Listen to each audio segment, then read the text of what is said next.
अज फकीर साईं अचन वडा रंग लगंदा। अज फकीर साईं उहे तावीज़ दींदो तहां के जो सब रंग जी विंदो तहां। फकीर साईं तो केमल बाबा वो अचे पियो।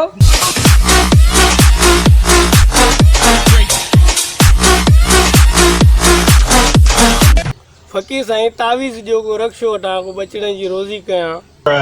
फकीर साईं को तावीज़ दियो का रोज़ीअ में का बरकत पए।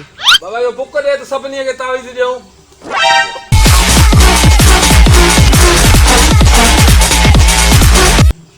रक्षो न इंशाल्लाह कार वठंदे कार। फकीर साईं एड़ो को तावीज़ दियो बाबा जो पुट जी औलाद थे।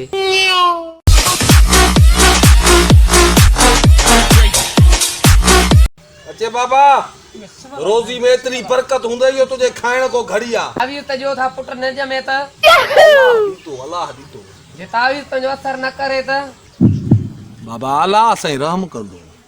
साईं तव्हां वारो तावीज़ न लगे त बाबा अल्लाह करम कंदो अल्लाह करम कंदो। साईं तावीज़ मां का रिजल्ट न अचे त बाबा मौला गफूर रहीम आ उहो ई रिजल्ट ॾींदो। साईं मूंखे त लगे थो हिन तावीज़ में कुछ भी न थींदो। हाणे तावीज़ मुआरो तोखे असर नथो करे पोइ मां बदिरे जतोई में मुंहिंजो घर आहे जेको औंठो पटड़ो थिए उते पटे वञा।